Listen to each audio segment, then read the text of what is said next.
নিজেদের মধ্যে কাদা ছোড়াছুড়ি, মারামারি কিংবা কাটাকাটি করলে দেশ ও জাতির স্বাধীনতা ও সার্বভৌমত্ব বিপন্ন হবে বলে সতর্ক বার্তা দিয়েছেন সেনাপ্রধান জেনারেল ওয়াকারুজ্জামান। কিন্তু কাদের উদ্দেশ্যে এই সতর্ক বার্তা দিলেন সেনাপ্রধান? বিস্তারিত জানাচ্ছেন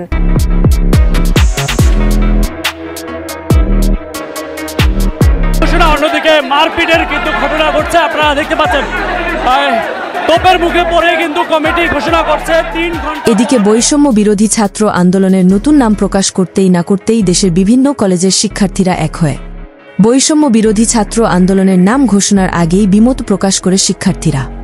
এছাড়াও বৈষম্য বিরোধীদের বিরুদ্ধে বৈষম্যের অভিযোগ তুলেন এক শিক্ষার্থী। চলেন তার মুখ থেকেই বিস্তারিত শুনে আসা যাক।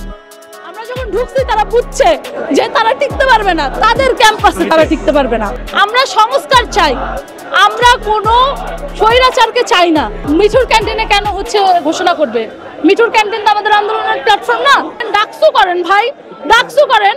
আপনারা কেন ইলেকশন করবেন? ইলেকশনে ভোট পাবেন না। ইলেকশনে ভোট পাইতে হলে আপনাদের সবাইকে নিয়ে কমিটি গঠন করতে হবে, কারণ সে প্রাইভেটকে রিপ্রেজেন্ট করছে, সে মহানগরকে রিপ্রেজেন্ট করছে। তাহলে আপনারা দাবিতে করেন, ডাকসু করেন ভাই। এছাড়াও বাংলাদেশের নানান রকম বিশৃঙ্খলা দেখার পর এবার রাগ হয়ে সবাইকে সতর্ক করলেন সেনাপ্রধান ওয়াকারুজ্জামান।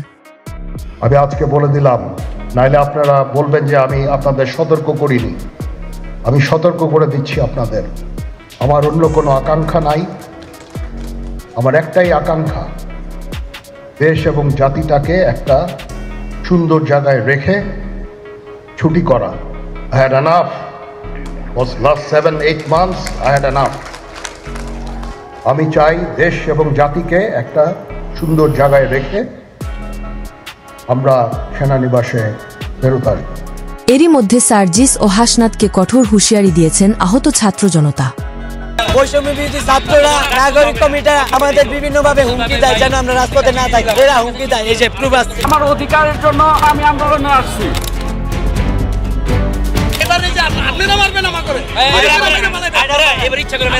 এই যে ছাত্র আন্দোলনের নেতারা, তাদের বিবেকটা আসলে কোথায় গিয়ে দাঁড়াইছে? ক্ষমতার লোভ কি তাদেরকে অন্ধ করে দিল কিনা সেটা বুঝতে আমার একটু কষ্ট হচ্ছে। তাদের সাথে যোগ হয়েছে এবি পার্টি, তাদের সাথে হচ্ছে নাগরিক কমিটি, চলমান যারা আছে তারা মিলেমিশে এটা ক্ষমতা ভাগাভাগি, মানে রুটি ভাগাভাগির মতো একটা অবস্থা করতে চাচ্ছে। সাচ্চিত তুই হাসানাত তোরে বলতে চাই, আমরা আসি, তুই আয়। তোর বাপমার একবার এক পোলা হয়ে থাকোস, তাইলে আসিস, দেখা করিস।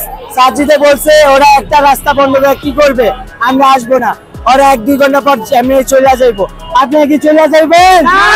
জুলাই আগস্টের আহত এবং নিহত এদের রক্তের সাথে বেইমানি বলে আমি মনে করি। এতক্ষণ আমাদের সাথে থেকে ভিডিওটি শেষ পর্যন্ত দেখার জন্য আপনাকে অসংখ্য ধন্যবাদ। আপনি চাইলে আপনার মূল্যবান মতামত আমাদেরকে কমেন্ট করে জানিয়ে দিতে পারেন।